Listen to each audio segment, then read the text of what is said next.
Bon, et puis vu que il y a encore l'obséquiosité totale de gens qui se prétendent revendicateurs et incarnateurs de l'esprit et de l'excellence d'usage du droit français pour ne chercher en fait qu'à produire une énième tentative d'amalgame dégueulasse avec les véritables luttes, elles, réellement éthiques, humaines, d'une gauche en fait qui essaie de défendre coûte que coûte dans la tournure, qui essaie de prendre qui essaye d'être fait prendre à l'ère contemporaine de défense des droits à l'heure de massacres sempiternalisés depuis au bas mot les années 80 avec les cycles de guerre du Golfe, eh ben on va répondre clairement. Alors s'il y avait une réelle compétence du droit en fait dans toute cette tripotée de connards, hein, et je pèse mes mots, alors si l'expertise du médecin légiste dans l'affaire est telle, comment ça se fait que la première chose qu'on ne nous présente pas pour nous convaincre définitivement, puisque Kanta décrit lui-même avoir eu les gestes qu'il décrit dans les extraits seuls qu'on a des auditions, et que il était censé porter des bagues, etc.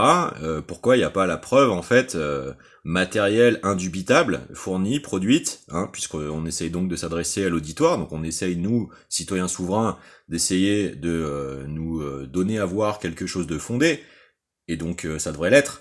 Ça ne devrait pas être la tentative possible en fait d'essayer de nous manipuler pour nous faire avaler de force des vérités qui visiblement sont difficiles à démontrer.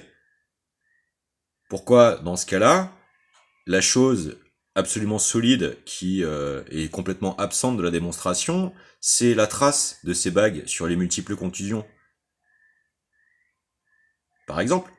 Mais c'est qu'une des zones d'ombre en fait des suspectabilités de ce qui se passe.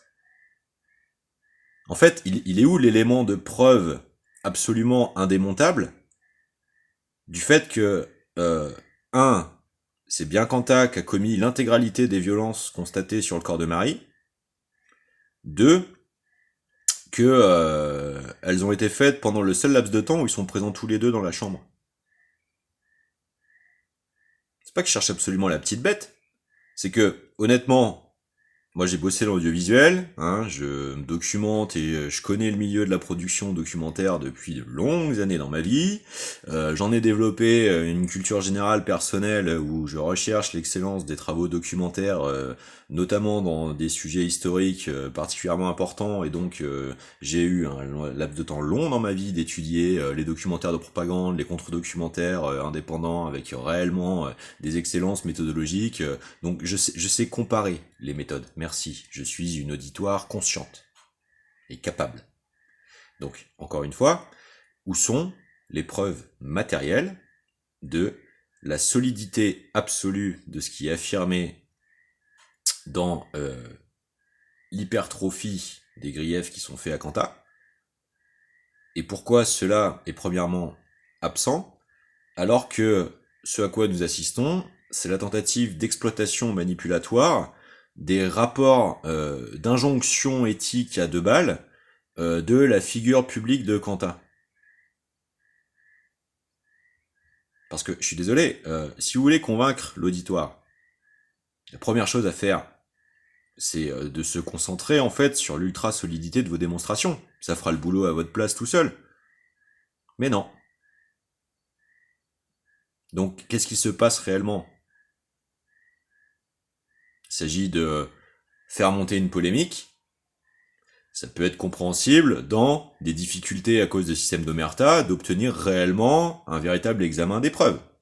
Ça peut tout à fait s'entendre. Mais c'est présent nulle part dans les argumentaires. C'est tout de suite une charge et l'exploitation d'un amalgame fait à des souverains légitimes dans le processus démocratique pour tout de suite venir essayer de stigmatiser la gauche. C'est pas dégueulasse ça du point de vue éthique, hein, Madame Mellul, le contrat social? Eh ben putain, si c'est vous qui l'aviez écrit, ça ferait longtemps qu'on serait en Corée du Nord, vous croyez pas? C'est peut-être un peu le problème, non? Peut-être que personne dans ce pays a envie de vivre sous la coupe de votre putain de Netanyahou de merde. À un moment, il va peut-être falloir réussir à lâcher le morceau si vous voulez pas que ça confine ce pays au projet qui lui est destiné, c'est-à-dire l'ultra-polarisation intra-ultra-communautaire, hein, à l'avantage des vendeurs de guerre civile. À un moment, il va peut-être falloir arrêter d'essayer d'insulter l'intégralité de la langue que vous essayez de parler, quoi. Ça se passerait beaucoup mieux pour votre carrière, j'imagine. Mais pour ça, encore faut-il avoir un esprit respectable. À mon avis, c'est critiquable chez vous.